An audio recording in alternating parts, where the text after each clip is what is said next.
32 pieces, 64 squares, 2 players. Chess has captivated players for millennia.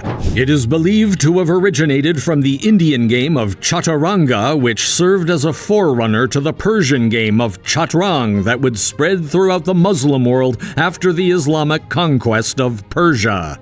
There are several databases of chess games, but most of them are only intended for tournament play. Welcome to Chess Odyssey, the one-stop channel where you can find everything about chess and the game. In today's video, we will go through the chess moves that are game-changing. Before getting into the video, please share and subscribe to our channel for more videos like these. Also, tap on the bell icon for notifications. Without further ado, let's get into it. Number 15, the King's Gambit. For more than 300 years, the move was a favorite opening. However, in recent years, it has become increasingly polarizing and has mostly lost appeal in the professional game. U.S. Grandmaster and chess prodigy Bobby Fischer stated, "In my opinion, the King's Gambit is busted," in his renowned 1961 piece, A Bust to the King's Gambit. By force, it falls short. A game known as the Immortal Game that took place in London in 1851, however, is where the move first gained notoriety and earned its place in chess history. Adolf Anderssen, a top player from Germany, checkmated Lionel Kieseritzky with just 3 minor pieces after sacrificing both rooks, a bishop, and his queen. Number 14, Scandinavian Defense. Another old opening, the Skaks d'Amour, or Chess of Love poem from 1475, mentions it as the center counter-defense. Francesc di Castelvi and Narcís Vinyoles, 2 poets from Valencia, imagine Mars and Venus playing chess using rules created by Mercury. This is the first game known to have been played under the current chess rules. It gained prominence again in more recent times thanks to Danish Grandmaster Bent Larsen's deployment of it in Montreal in 1979 when he faced off against world champion Anatoly Karpov. Number 13, Edward Lasker's stunning queen sacrifice for mate. A memorable match between Edward Lasker and George Allen Thomas took place in London in 1912. Edward Lasker was a 5-time U.S. Open champion and a friend or distant relative of former world champion Emanuel Lasker. Thomas's error with 10 marks the beginning of the fabled King's Search. Black's kingside has been crippled, Lasker has the upper hand in development, and his minor pieces control the center. Lasker discovered a brilliant queen sacrifice in this situation that necessitated checkmate in just 7 moves. Number 12, King's Indian Defense. This opening move is referred to as a hyper-modern move, which derives from the chess school that emerged after World War I to counter the theories of Central European masters. Here, Black knowingly allows White to use their pawns to control the center. Both the move's recent decrease in popularity and its subsequent comeback can be attributed to Russian Grandmaster Vladimir Kramnik, who developed tactics against it to defeat Kasparov in the 1990s, leading many players to give up on it. Kramnik later used it successfully on the black side in 2012, however, and this is where the move's popularity has since risen. Number 11, an amazing bishop endgame.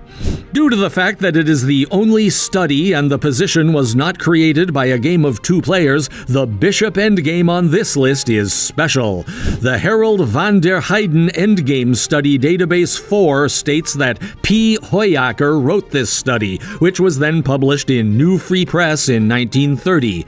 This appears to be a dull and equal ending at first glance. It appears as though Black may simply move their e-pawn and, with their dark-squared bishop on d4, control the queening square for White's h-pawn indefinitely. When you present Stockfish with this argument, it first accepts it and displays an evaluation of 0s, but in reality, White should move and prevail. Finding the first move isn't too difficult, but it's the 4th move that really amazes me. Number 10. Ruy Lopez. In honor of the 16th century Spanish friar Ruy Lopez de Segura, one of the most well-liked chess openings is named after him. The Queen's Gambit and other moves that can be seen in his 1561 book Libro del Ajedrez, or Book of Chess, were previously found in the renowned Göttingen manuscript. Due to the difficulty for black in obtaining equality, the play, in which white's third move targets the knight, is also known as the Spanish torture, and has been used by practically every top player during their career. Number 9. Bora's Desperado Sacrifice. In the 1982 match they played in Yugoslavia, Bora had the white pieces against Parik. The queen and rook of Bora were both hanging and he was down 2 pawns. It seems nasty, but what other option is there when rook captures a1 is knight captures d4? Bora demonstrates this to us. A desperate queen sacrifice taking place on an unoccupied square is uncommon, and it's even more exceptional when it succeeds. Before we move on, for more interesting content like this, make sure to subscribe to our channel. Hit the bell icon to receive notifications whenever a new video is posted. Number 8. Scotch Game. The Scotch Game was first played as a correspondence match between London and Edinburgh in 1824, during which letters containing the moves were sent back and forth. The move was initially described in 1750 by Modenese master Domenico Ercole del Rio in his book Sopra il giuoco degli scacchi, Osservazioni pratiche di nomino autore modenesi, but it actually existed before that match. Many grandmasters, including Kasparov, have used the move to block the Ruy Lopez, another well-known move. Number 7. Geller's Rook and Pawn Endgame. The first move in the top 5 is I am Danny Wrench's personal favorite, and he is the chief chess officer of Chess.com. In the 1949 USSR Championships, GM Efim Geller played black against GM Salo Flor, and they eventually came to the Rook and Pawn Endgame that is seen below. Geller is ahead by 1 pawn, but his rook is under attack. His additional pawn on a4 could be lost if he permits white to capture the e5 pawn with a check. Number 6. Albin Counter Gambit. Adolf Albin, a Romanian chess player who used it in a match against German world chess champion Emanuel Lasker in 1893, is credited with giving this opening move its name. Despite being named after Albin, the clever move was actually played for the first time 12 years earlier in 1881. Number 5. Vladimirov's Thunderbolt.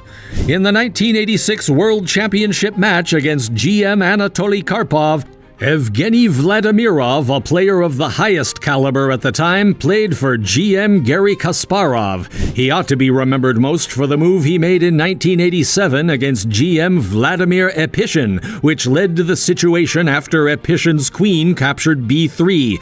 Recapturing the queen looks more than rational, and more than 99.99999% of chess players would probably make that choice.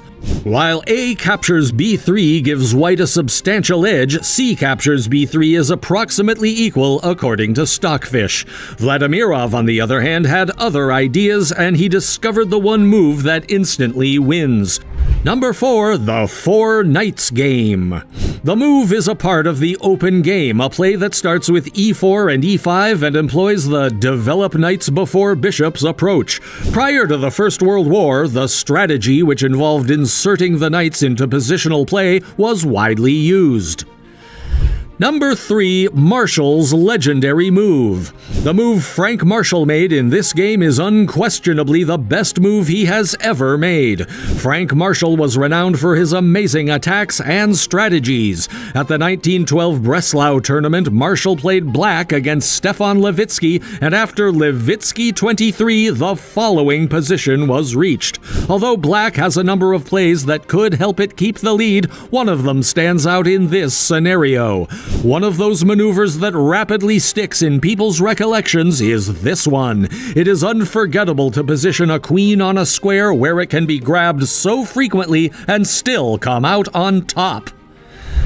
Number 2. English opening. This flank opening is named after the English chess player Howard Staunton, who employed it to defeat Pierre-Charles Fournier de Saint-Amand in 1843, causing a major upset. The movement really took off in the 20th century. It is regarded as a reliable opening and has been utilized by players like Bobby Fischer and world champion Garry Kasparov. Number 1. The Queen's Gambit. One of the most traditional chess openings is the Queen's Gambit. It was used in 32 out of 34 games in the 1927 World Championship match between José Raúl Capablanca and Alexander Alekhine. It was mentioned in the Latin source from 1490 known as the Göttingen manuscript. It is often referred to as the Aleppo Gambit in recognition of Philip Stamma, an Aleppo native who in 1793 published The Noble Game of Chess. That's all for today. Which move do you think is the best? Express your thoughts in the comment section. If you liked this video, please give us a thumbs up. Make sure to subscribe to our channel and hit the bell icon to receive notifications. We will see you in our next video. Until then, bye! Also, spend some time watching other videos on the channel.